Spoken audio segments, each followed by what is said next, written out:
ট্রাম্পের শুল্কবান এবার গলার কাটা হতে যাচ্ছে মার্কিন নাগরিকদের জন্য। বিভিন্ন দেশের ওপর আরোপ করা নতুন শুল্ক নীতি যুক্তরাষ্ট্রের বাজার ব্যবস্থায় কোনো নেতিবাচক প্রভাব ফেলবে না ট্রাম্প বারংবার এ দাবি করে আসলেও ভিন্ন মত মার্কিন অর্থনীতি বিশ্লেষকদের। তাদের শঙ্কা, ট্রাম্পের শুল্ক নীতি বাড়াবে দেশটির বাজারে প্রচলিত পণ্যের দাম। সম্প্রতি দেশটির গণমাধ্যম সিএনএনে প্রকাশিত এক প্রতিবেদনে উঠে এসেছে এমন তথ্য।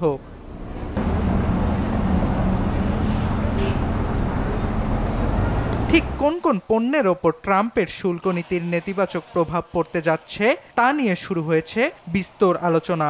মার্কিন বাণিজ্য দপ্তরের তথ্য অনুযায়ী গেল বছর যুক্তরাষ্ট্রে আমদানি করা শীর্ষ পণ্যের মধ্যে কম্পিউটার অন্যতম। দেশটির বাজারে পণ্যটির শীর্ষ রপ্তানিকারক দেশ হল চীন, মেক্সিকো, তাইওয়ান ও ভিয়েতনাম। পাশাপাশি ভারতও যুক্তরাষ্ট্রের বাজারে পণ্যটির বড় সরবরাহকারী।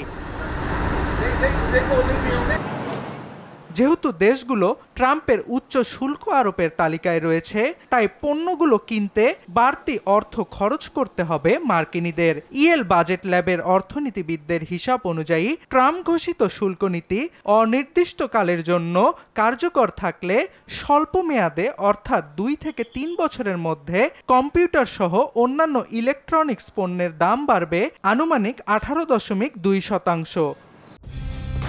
কালার এক্সপার্ট, জর্জ স্যাপ এবং মাইল্ড অন হ্যান্ডস টেকনোলজি সমৃদ্ধ অরিক্স ক্রিস্টাল ওয়াশ আপনার লন্ড্রি এক্সপার্ট।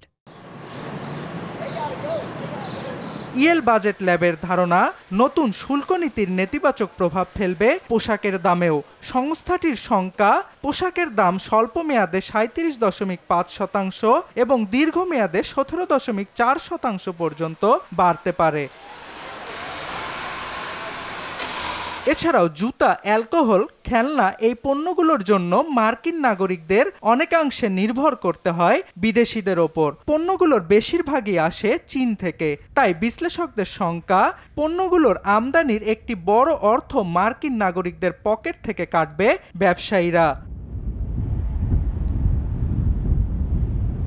তবে ট্রাম্পের বেপরোয়া শুল্ক নীতি এখনই প্রভাব ফেলছে না মার্কিন ভোক্তাদের ওপর, কেননা বেশিরভাগ ব্যবসায়ী আমদানি করের শঙ্কায় পণ্যগুলো আগে থেকেই মজুত করে রেখেছে।